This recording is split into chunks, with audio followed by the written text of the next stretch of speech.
Welcome to Legal Counter Solutions. आज हम जानेंगे agreement to sale, agreement for sale और सेल डीड का अंतर। पहला डॉक्यूमेंट है अग्रीमेंट टू सेल। ये डॉक्यूमेंट एक्चुअल ट्रांजैक्शन, सौदा या व्यवहार होने के पहले किया जाता है। ये एक तरीके का अग्रीमेंट है जिसमें लिखा है कि आप फ्यूचर में सेल करेंगे। इसे ठीक से समझने के लिए याद कीजिए आपका गोवा वाला ट्रिप, जिसकी प्लानिंग आप और आपके दोस्त सदियों से कर रहे हैं। मान लीजिए कि आप और आपके दोस्तों में अगले महीने गोवा जाने का ओरल अग्रीमेंट हुआ है और बयाने के तौर पे सभी दोस्तों ने हजार रुपए आपके ग्रुप में सबसे शरीफ दोस्त को संभालने के लिए दिए हैं। अब इससे आप गोवा तो नहीं पहुंच जाएंगे, लेकिन आपके ग्रुप में सबको ये पता लगेगा कि आप गोवा कब जा रहे हैं, कब तक रुकेंगे, बजट क्या होगा वगैरह। जमीन का उदाहरण लेते हैं। मान लीजिए एक जमीन का प्लॉट है जिसकी कीमत 50 लाख है। उस जमीन का अग्रीमेंट टू सेल जब किया जाएगा तो उसमें लिखा जाएगा कि भविष्य में जमीन 50 लाख में बिकेगी। मान लीजिए कि ये अग्रीमेंट करते हुए खरीदार ने बयाने के तौर पे 2.5 लाख रुपए दिए हैं। वो रकम इसमें दर्ज की जाएगी। बची हुई 47.5 लाख की रकम कितने दिनों के अंदर और कैसे दी जाएगी, इसके डिटेल्स और आगे का रजिस्ट्रेशन कब होगा, इसके डिटेल्स अग्रीमेंट टू सेल में दर्ज किए जाएंगे।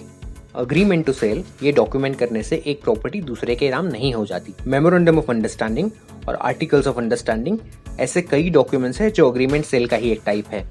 ये डॉक्यूमेंट्स रजिस्टर तो नहीं होते, लेकिन हाँ, आप इसे नोटरी जरूर कर सकते हैं। ये अग्रीमेंट कैंसिल भी होते हैं और कैंसिलेशन डीड जो आप बनाएंगे उसे भी नोटरी किया जाएगा।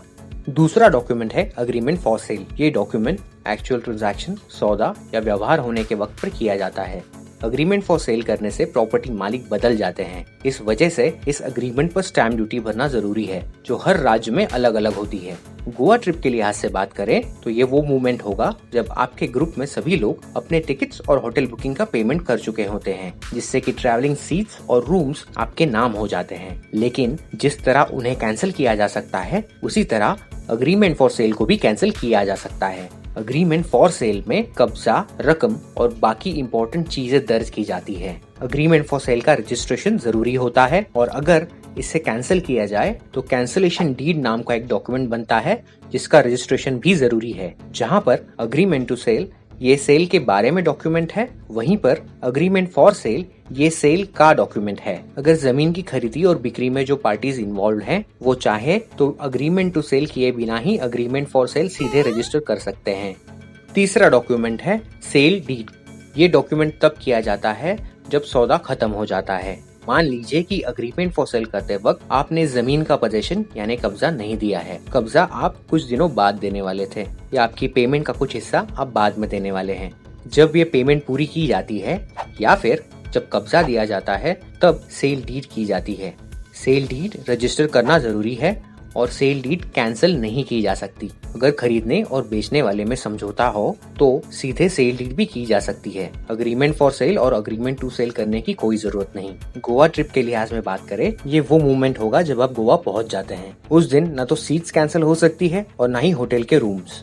आप होटल के रूम्स कैंसिल भी करते हैं तो भी आपको रिफंड मिलना मुश्किल होगा। ठीक उसी तरह सेल डीड के बाद जमीन खरीदार के नाम हो जाती है। उसके बाद अगर ये जमीन बेचने वाले को वापस चाहिए तो उसे एक नया सौदा समझा जाएगा और पूरी स्टैम्प ड्यूटी भरनी पड़ेगी।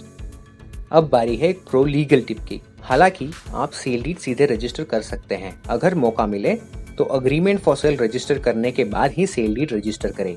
इसका एक सिंपल कारण है, अगर आप अग्रीमेंट फॉर सेल पहले रजिस्टर करते हैं तो कैंसिलेशन होने पर जो स्टैम्प ड्यूटी आपने अग्रीमेंट फॉर सेल के लिए भरी है वो रिफंड हो सकती है।